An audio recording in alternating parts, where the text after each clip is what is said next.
There's a level of discipline that terrifies weak men. I discovered this truth not in victory, but in defeat. The day I lost everything became the day I truly began to live.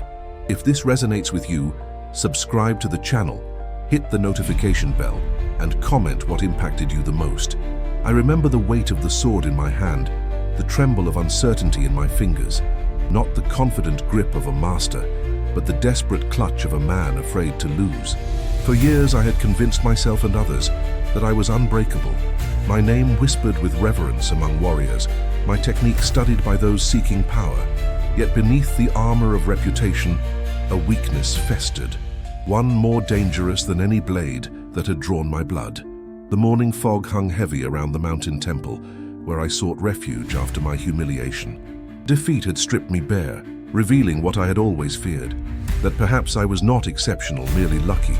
The silence of dawn pressed against my ears as I sat motionless, watching my breath form clouds that disappeared like the illusions I had built around myself. Control. We speak of it as though it can be acquired like a weapon or a skill, but true control is not what most men believe it to be. It is not domination over others, or even mastery of circumstance. This was Miyamoto Musashi's first hidden lesson to me, one not written in his books, but etched in the space between his victories. The temple bell rang 3 times, each tone dissolving into the mist. I closed my eyes and felt the vibration in my chest long after the sound had gone. How many battles had I fought without truly understanding what I was fighting for? How many men had I cut down, while the greatest enemy lived unchallenged within me? Fear wears many masks. Sometimes it disguises itself as strength, sometimes as righteousness. The most destructive form it takes is pride, the belief that we are above the natural laws that govern all living things. I had built my identity on being fearless, never understanding that embracing this lie was the ultimate act of cowardice. A single raven landed on the stone lantern beside me. Its obsidian eyes reflected nothing as it studied me with ancient knowing. In that moment, I understood that the bird saw me more clearly than I had ever seen myself, not as a legend, but simply as a man, fragile, temporary, real. The scariest weakness is not vulnerability or pain or even death. It is self-deception, the stories we tell ourselves to avoid facing what we truly are. And what terrifies weak men about discipline is not the hardship it demands, but the honesty it requires, the mirror it forces us to look into without flinching away. I picked up my journal and began to write what would become my own Book of 5 Rings, not strategies for defeating others, but the harder path of conquering myself. My weakness began where most men's does, in childhood, though I wouldn't recognize it until decades later. I was 7 when my father first placed a wooden sword in my small hands. "This will make you strong," he said, his voice carrying the weight of generations of warriors before us. What he meant was, "This will make you worthy. This will make you a man. This will keep you from becoming what I feared most, someone without purpose, without respect, without legacy." The training ground became my home, more than our house ever was. Dawn to dusk, I practiced strikes until my palms bled and calloused. Other boys played, I prepared. They laughed. I studied. My father would stand watching, his face impassive except when I showed exceptional skill. Those rare moments of approval became everything. I built myself around them like a fortress. By 16, I had won my first duel. By 20, I had developed techniques that made masters take notice. My name began to travel beyond our province, and with it a reputation for relentless determination. What no one saw was the addiction forming beneath the surface, not to combat or even victory, but to validation. Each win fed something hungry inside me, something that was never satisfied no matter how many opponents fell before me. The secret shame I carried was simple. I did not fight for honor or principle. I fought to be seen. Each battle was a desperate attempt to fill the void my father had created, a void shaped exactly like his approval. This desire controlled me more completely than any enemy ever could. It determined who I challenged, how I trained, what risks I took. I believed I was making choices based on strategy and skill, but I was merely following the invisible leash of my deepest insecurity. Pain hides in the dark corners of the soul, growing stronger in shadows.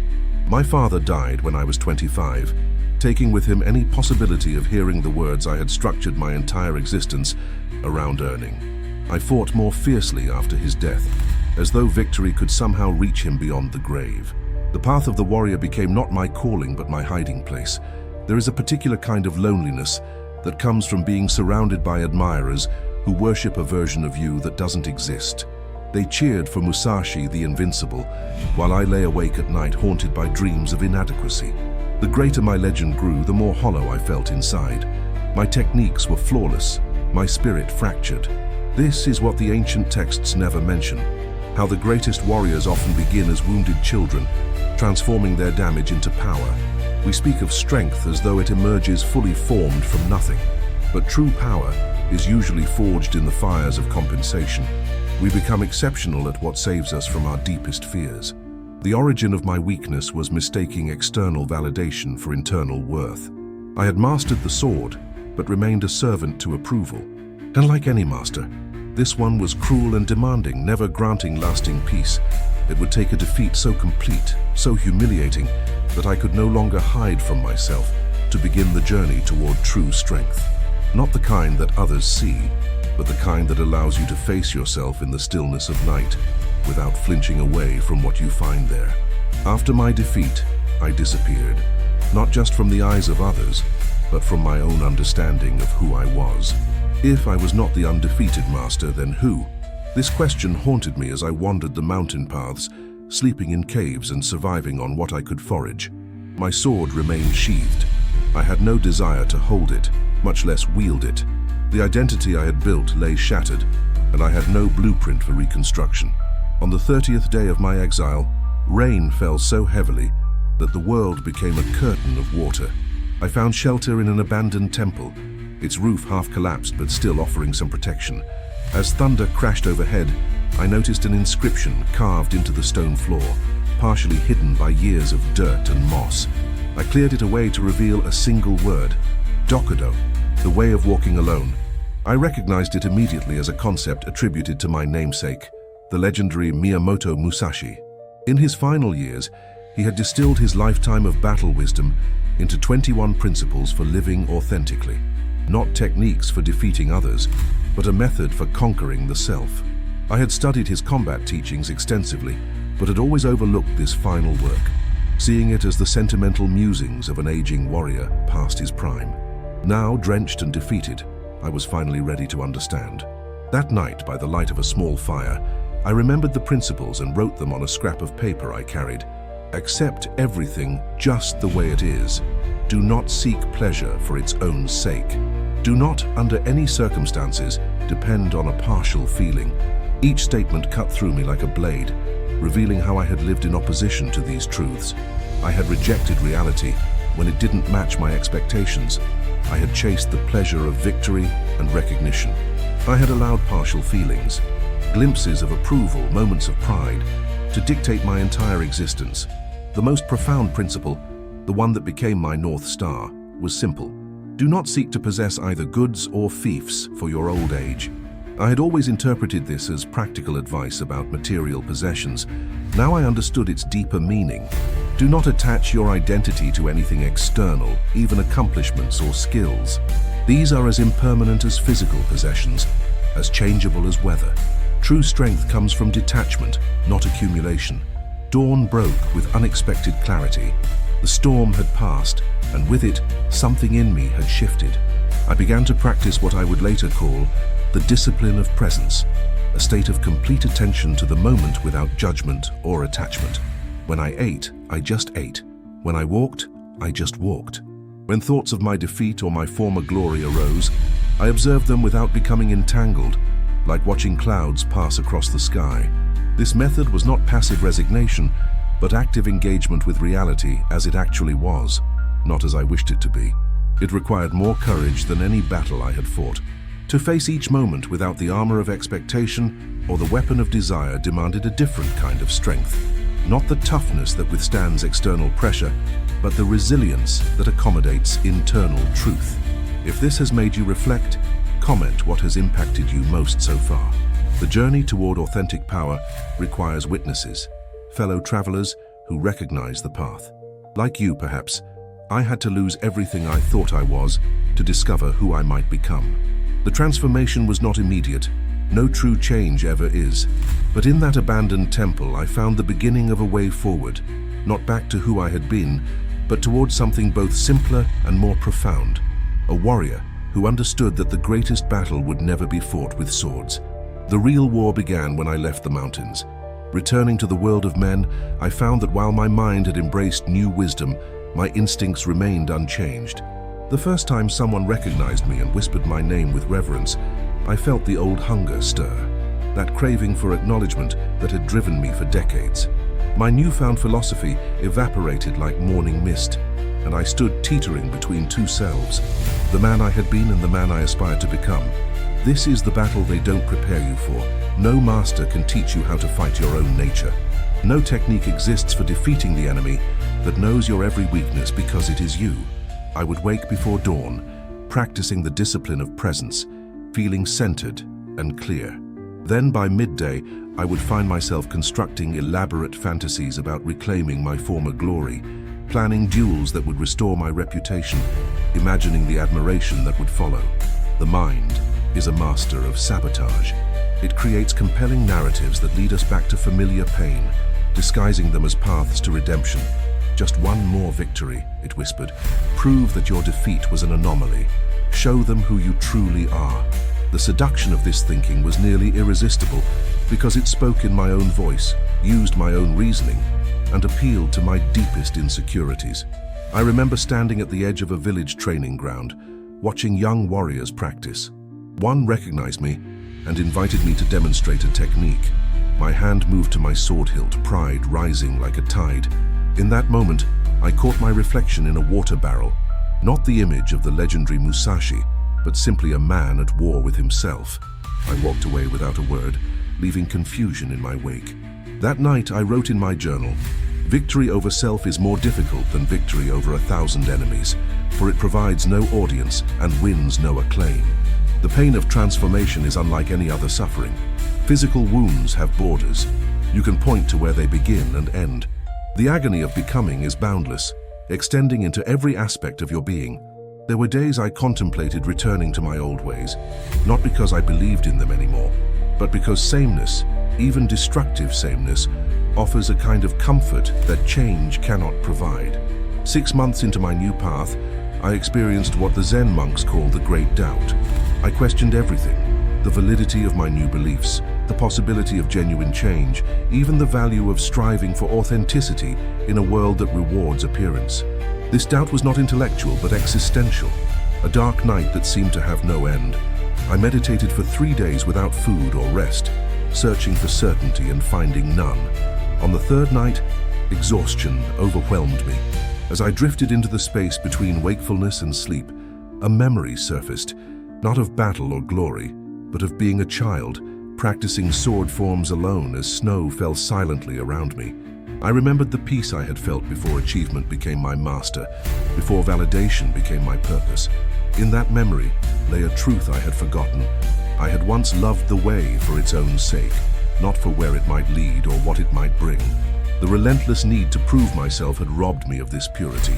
Now, stripped of reputation and certainty, I could perhaps find my way back to it. The following morning, I picked up my sword not as a weapon or a tool for advancement, but as an extension of presence. Each movement became a meditation, each form an expression of the moment, rather than a means to an end. The war within did not end that day. It continues still, but I began to understand that this conflict is not something to overcome once and for all. It is the path itself, the constant practice of choosing presence over validation, authenticity over appearance, the infinite game over the finite. The discipline that terrifies weak men is not the ability to defeat others, but the courage to face oneself honestly day after day without escape or excuse. The transformation came not as revelation, but as surrender. After nearly 2 years of internal warfare, I found myself exhausted by the constant struggle between who I had been and who I aspired to be. One autumn morning, sitting beside a mountain stream, I watched a leaf caught in a small whirlpool. It fought against the current, spinning endlessly, neither continuing downstream nor returning to the shore. Its struggle mirrored my own, caught between resistance and progress, achieving neither. Then, for reasons I cannot explain, I stopped trying. Not in defeat, but in a profound acceptance that transcended winning and losing. I had been approaching my transformation as I had approached swordsmanship, as a battle to be won, a skill to be mastered, a destination to be reached. In that moment by the stream, I understood that true change happens not through conquest, but through surrender, not giving up, but giving in to a deeper current that had always been flowing beneath the surface of my striving. The Zen monks speak of satori, sudden enlightenment, but my experience was quieter, less dramatic. The noise inside me didn't explode into silence.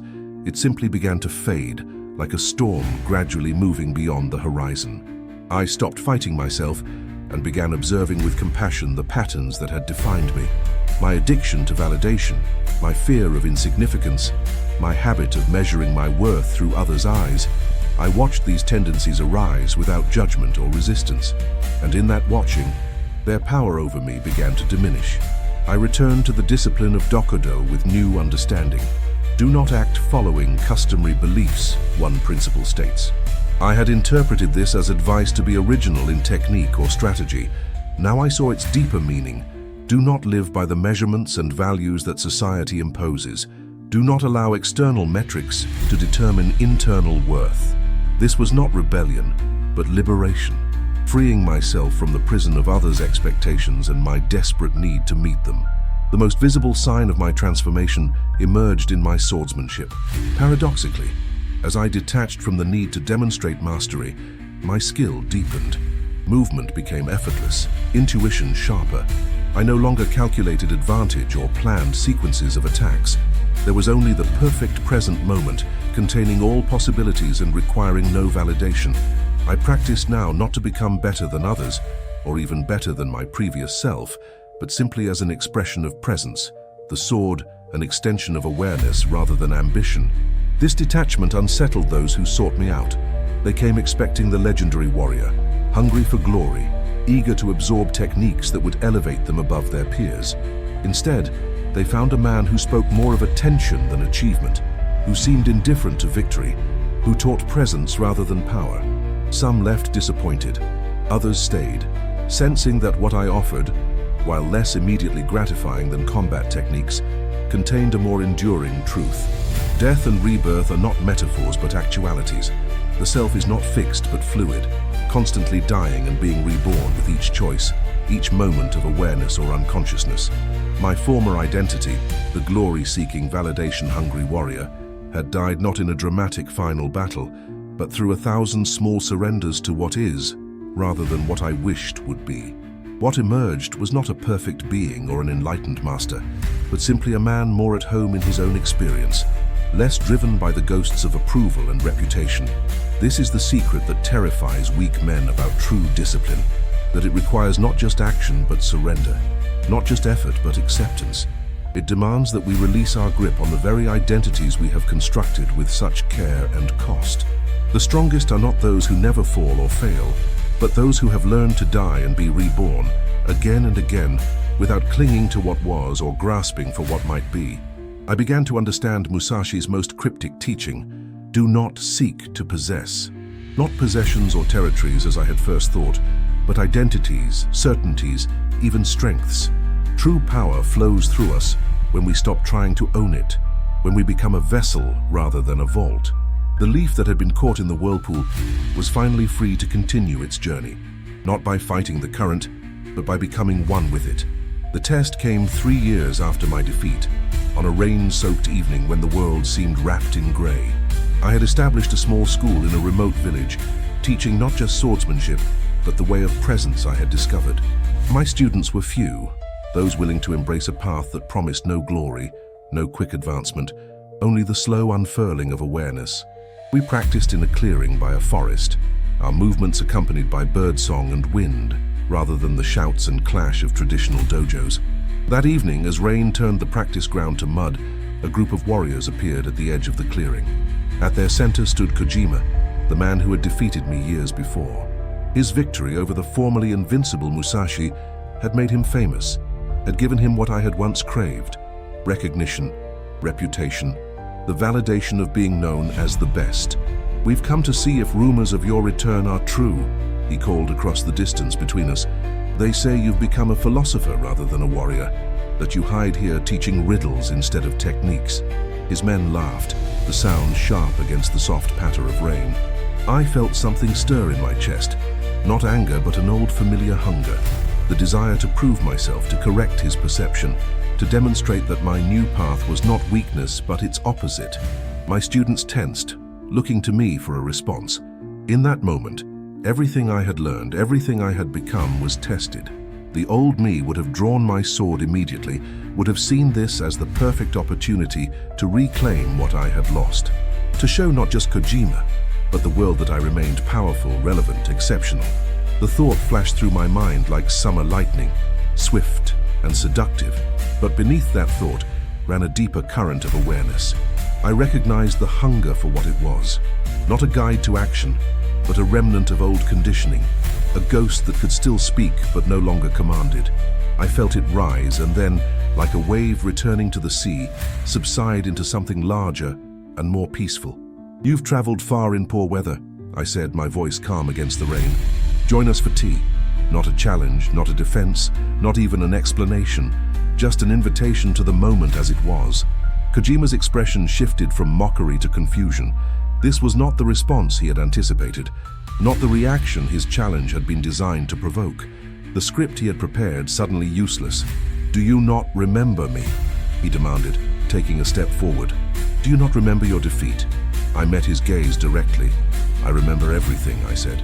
"Would you like that tea?" What followed was not the dramatic confrontation he had come seeking, but something far more uncomfortable for him, an encounter with someone who no longer played the game he had mastered. His subsequent challenges met the same response, neither resistance nor submission, but a calm presence that acknowledged his words without being defined by them.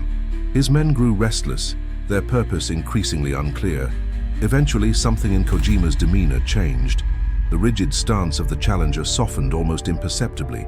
Perhaps he glimpsed something in my response that resonated with a question he himself had begun to ask, about the purpose of endless striving, about the nature of true strength. Or perhaps he simply tired of engaging with someone who refused to react according to established patterns.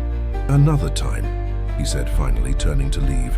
But he hesitated, looking back at me with an expression I could not fully decipher. "They say you've found peace. Is it true?" The question hung between us, more genuine than anything that had preceded it. I considered carefully before answering, not from calculation but from respect for its unexpected depth. "Not peace," I said. "Presence. They are not the same, but one contains the other." He nodded slightly as though confirming something to himself, then led his men back into the forest.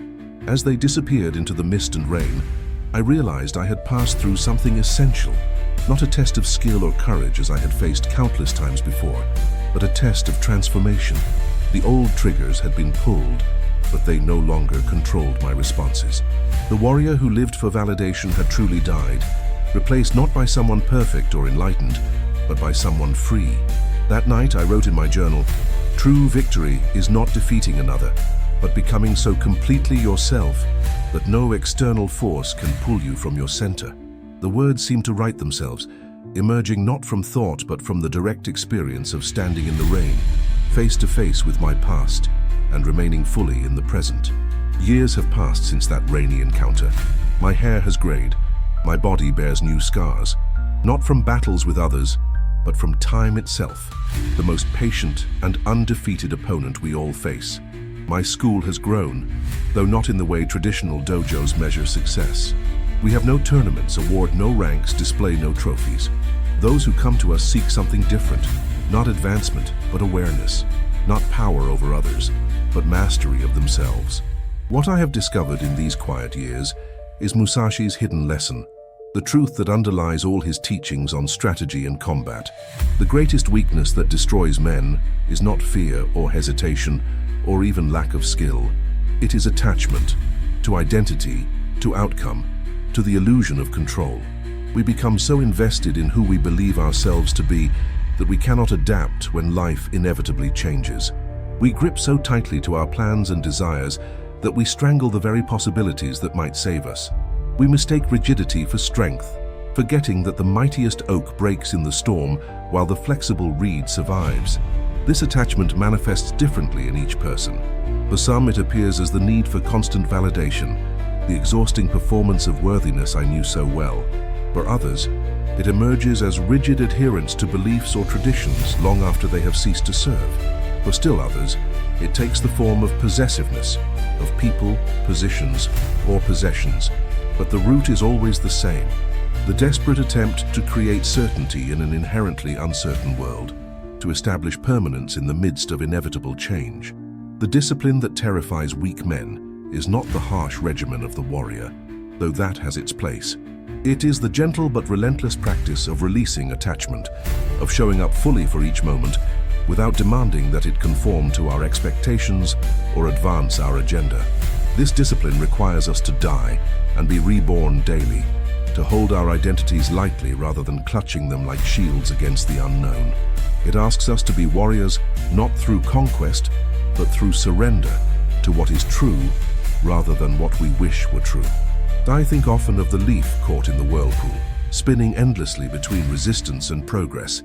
How many men live their entire lives in that state, exhausting themselves in the effort to be what they are not, or to hold on to what cannot be held. The leaf found freedom not through greater effort, but through alignment with the water's true nature. So it is with us.